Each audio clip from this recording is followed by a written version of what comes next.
The diesel engine of the tow truck was already idling, a low, guttural growl that vibrated through the floorboards of my front porch, while two men in tactical vests that looked like they were bought at a discount surplus store were busy crushing my wife's prize-winning hydrangeas under their combat boots. They weren't law enforcement, they weren't county deputies, and they certainly weren't invited guests. They were the private enforcement arm of the Serenity Falls Homeowners Association, sent by a woman named Brenda Holloway who believed that her clipboard gave her the divine right to seize my property. She saw a beat-up old truck and a man in flannel and assumed I was just another dirt-poor local she could bully into submission, another obstacle to be bulldozed in her quest for suburban perfection. But Brenda made a calculation error that morning, a mistake that would cost her not just her job, but her freedom. She didn't know that the old hermit, living on the edge of her development, wasn't a helpless retiree, but a retired senior inspector for the United States Marshal Service who had spent 30 years hunting fugitives who were a hell of a lot scarier than a middle-aged woman in a pantsuit. I wasn't just watching them trespass. I was building a federal case, and I was about to teach the Queen of Serenity Falls that you don't poke a sleeping bear unless you're ready to get mauled. My name is Elias Thorne, and before we get into the mud and the handcuffs, you need to understand something about that truck. It wasn't just a hunk of metal to me.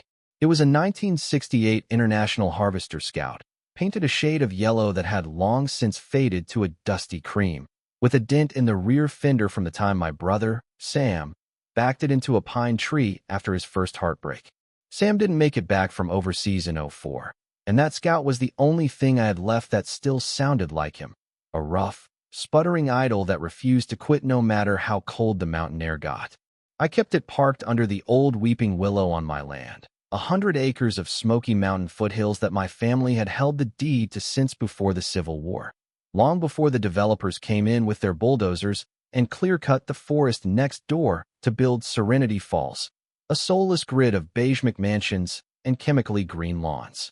I had retired 2 years ago, trading my badge and my Glock for a tractor and a quiet life with my wife, Sarah, trying to wash the taste of 30 years of chasing bad men out of my mouth. We were grandfathered in, a legal term that basically meant the HOA couldn't touch us, couldn't tell us what color to paint our shutters, and certainly couldn't tell me to get rid of my brother's truck. Or so I thought. The trouble started, as it always does, with a letter, thick, creamy paper stock, embossed with a gold leaf logo that looked like a weeping willow but felt more like a weeping wallet. I opened it at the kitchen table, Sarah peering over her coffee mug with that look of amused skepticism she's perfected over 40 years of marriage. Dear resident, it began, already a bad sign since they knew my name. The Architectural Control Committee has noted a visual nuisance on your parcel, specifically a dilapidated utility vehicle that violates Community Standard 12 Alpha regarding blight and aesthetic harmony. I laughed out loud, a dry, rusty sound, because the idea of my Scout disrupting the harmony of a neighborhood I wasn't even part of was rich. It went on to demand the vehicle's removal within 14 days, or the HOA would exercise its right to remedy at the owner's expense. Right to remedy, I muttered, tossing the letter onto the table. That's a polite way of saying grand theft auto. Sarah picked it up, her eyes scanning the fine print. She used to be a paralegal, and she could spot a loophole from a mile away. Elias, look at this phrasing, she said, tapping the bottom of the page. They're citing a blanket easement for community beautification. They're claiming our driveway is part of their view corridor. They can claim the moon is made of green cheese, I said, pouring more coffee. Doesn't make it true. I'm not moving Sam's truck. I ignored the letter, just like you ignore a mosquito buzzing in your ear, hoping it'll fly away. But Brenda Holloway wasn't a mosquito. She was a tick, burying her head deep and waiting to bloat. A week later, the first visit happened. I was out in the barn, sharpening the blades on the bush hog, when a white SUV with Community Patrol stenciled on the side rolled up my gravel drive, crunching over stones that had been there for a century. Two guys got out. Let's call them Tiny and Kyle. Tiny was anything but a slab of beef with a neck that was wider than his head, squeezed into a polo shirt that was screaming for mercy. Kyle was the opposite, a wiry little guy with a clipboard and a nervous energy that made him look like a meerkat on espresso. I walked out to meet them, wiping grease on a rag, standing right at the invisible line where the county road ended and my property began. Mr. Thorne, Kyle squeaked, trying to look authoritative while standing behind Tiny. We're here to follow up on the notice regarding the refuse vehicle. It's a Scout, I said, keeping my voice low and level, the kind of tone I used to use when talking a fugitive off a ledge. And this is private property, unconnected to your association. You took a wrong turn. Actually, Tiny rumbled, crossing his arms and trying to look menacing. The board has determined that your property frontage falls under the visual jurisdiction of the development. The truck goes, or we take it. I looked at Tiny, really looked at him. I checked his stance, his hands, his eyes, and I saw a guy who had watched too many movies but had never been in a real fight. Son, I said, I'm going to give you a piece of advice that might save you a lot of trouble.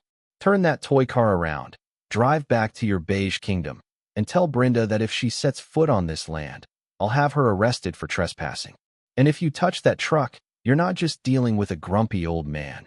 You're dealing with a federal incident. Tiny sneered. Federal? You're just a farmer, Pops.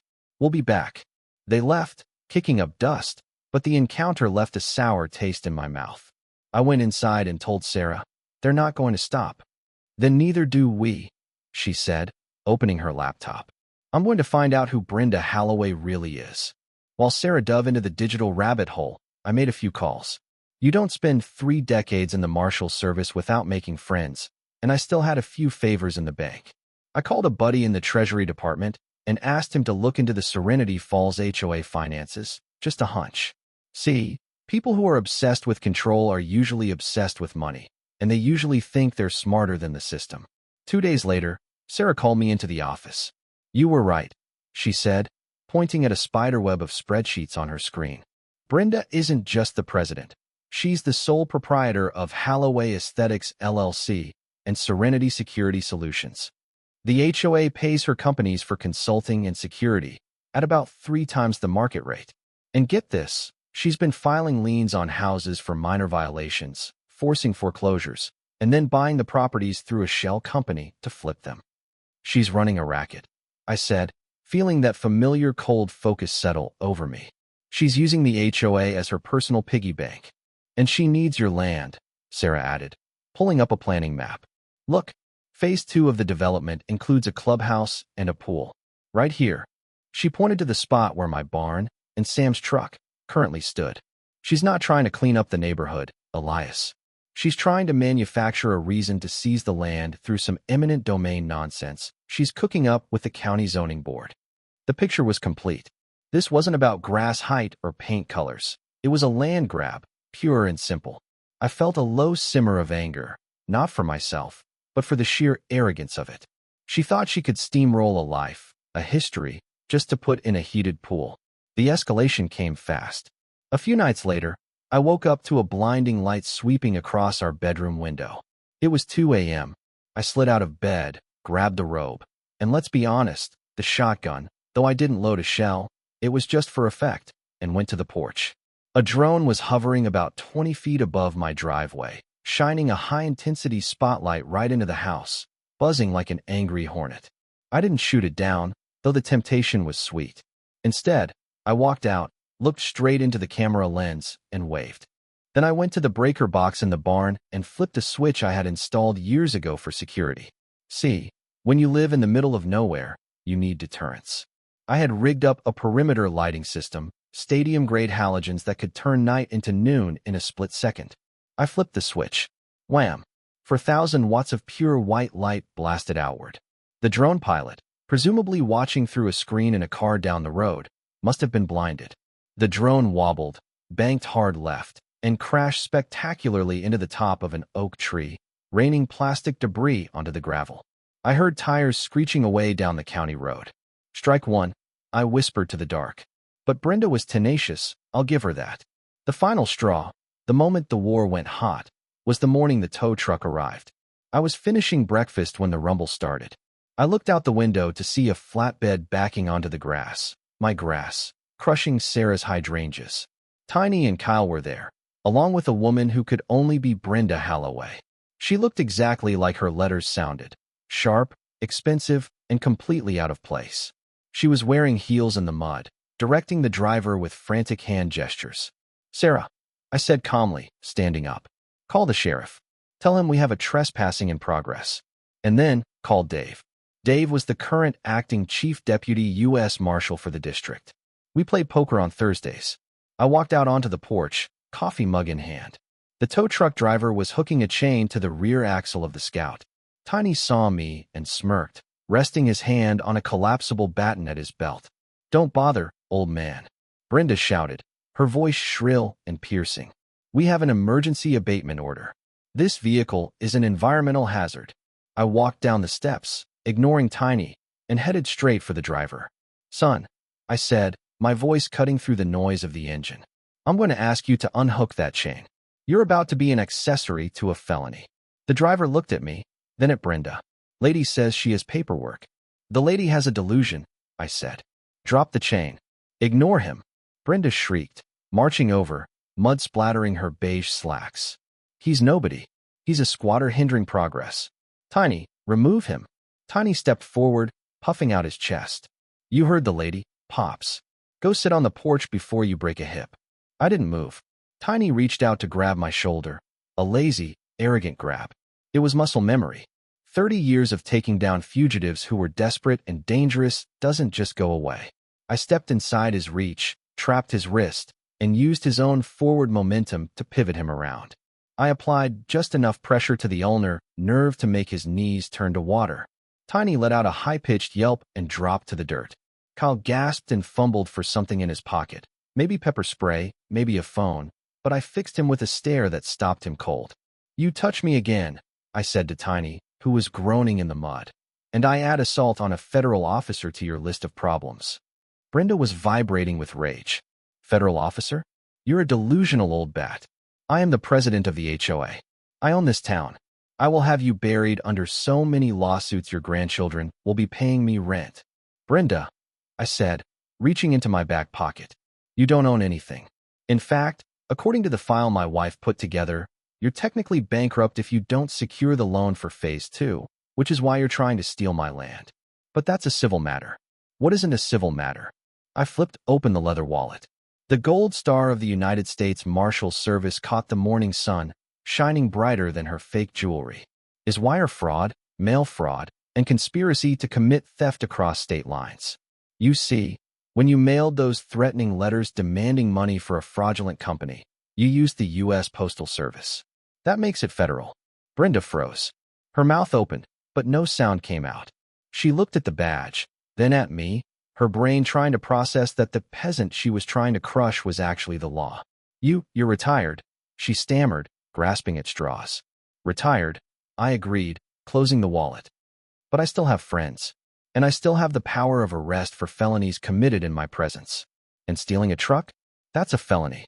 As if on cue, the wail of sirens cut through the mountain air. But it wasn't just the local sheriff. Behind the county cruiser were two black SUVs with government plates. Dave had made good time. The look on Brenda's face as the convoy rolled up the driveway was worth every crushed hydrangea. She looked like she was watching a car crash in slow motion, and she was in the driver's seat. Dave stepped out of the lead SUV, wearing his raid jacket. He walked past the stunned tow truck driver, past a terrified Kyle, and nodded to me. Morning, Elias. Coffee fresh. Fresh enough, I said. This is her, Dave, and her two associates. Dave turned to Brenda. Brenda Holloway? I have a federal warrant for your arrest regarding an ongoing investigation into real estate fraud and embezzlement. And I believe the sheriff here, he gestured to the deputy who was walking up, wants to talk to you about the unauthorized use of a tow truck. Brenda started to cry, not the dignified, silent weeping of a tragic heroine, but the ugly, snotty sobbing of a bully who just got punched in the nose. I was just trying to improve the community, she wailed as the deputy spun her around and clicked the cuffs on. He's the problem. Look at that truck. It's hideous. That truck, I said, leaning in close as they walked her past me, is a classic. Unlike you. Tiny and Kyle were rounded up next. Tiny was actually crying harder than Brenda, blubbering something about just working part-time for extra cash. The tow truck driver, realizing he was close to getting wrapped up in this mess, unhooked the Scout in record time and backed his truck out of there so fast he nearly took out my mailbox. Sarah came out onto the porch then, holding two fresh mugs of coffee. She watched as they loaded Brenda into the back of the cruiser. "You know," she said, taking a sip, "I almost feel bad for her. She really thought she was the queen. Heavy lies the crown," I said, taking my mug. "Especially when it's made of fool's gold." The aftermath was about what you'd expect. The Serenity Falls HOA collapsed like a house of cards. Once the feds started digging into Brenda's books, they found everything: bribes to county inspectors, fake invoices, the works. She ended up taking a plea deal for 5 years in federal prison to avoid a longer sentence for racketeering. The liens on the neighbors' homes were dissolved, and a lot of folks got their deeds back. As for Tiny and Kyle, they got probation and a court order to stay 500 feet away from my property. Tiny actually sent me a letter of apology. It was written in crayon, practically, but the sentiment seemed genuine. Life on the ranch went back to the way it was supposed to be. Quiet. The mist rolling off the Smokies in the morning, the sound of the wind in the willow tree. I spent the next few weeks fixing the flower beds, planting new hydrangeas, purple ones this time. One evening, about a month later, I was sitting on the tailgate of the Scout, watching the sun dip behind the ridge. The metal was still warm from the day. I patted the fender, right on that dent Sam put there. "We held the line, Sammy," I whispered. "It's funny. I spent 30 years chasing bad guys all over the country, from Miami to Seattle, thinking the fight was always out there, somewhere else. I thought retirement meant the war was over. But I learned something on that driveway, standing between a bully and my brother's truck. Peace isn't a passive state. You don't just buy a piece of land and expect the world to leave you alone. Peace is a perimeter. It's something you have to define, and sometimes something you have to defend. Brenda Holloway didn't just want my land. She wanted my submission. She wanted to prove that her rules were more important than my history. And that brings me to the question I've been turning over in my head, watching the fireflies come out tonight. A lot of folks in town called me a hero for taking Brenda down. They said I saved the neighborhood. But a few others, mostly the folks who liked having their property values artificially inflated, said I was too harsh. They said I used a sledgehammer to crack a nut, that I humiliated a woman who was just doing her job, however poorly. So, I'm asking you, when does a rule become a weapon? Was I right to drop the full weight of the federal government on a suburban HOA president? Or should I have just moved the damn truck and saved everyone the trouble? At what point do you stop being a good neighbor and start being a warrior for your own patch of dirt? Let me know what you think in the comments. I read them all, usually with a cup of black coffee on the porch. But for now, the sun's down, the gate is locked, and the Scout is right where it belongs. Safe. Thanks for listening. Keep your fences mended and watch your six.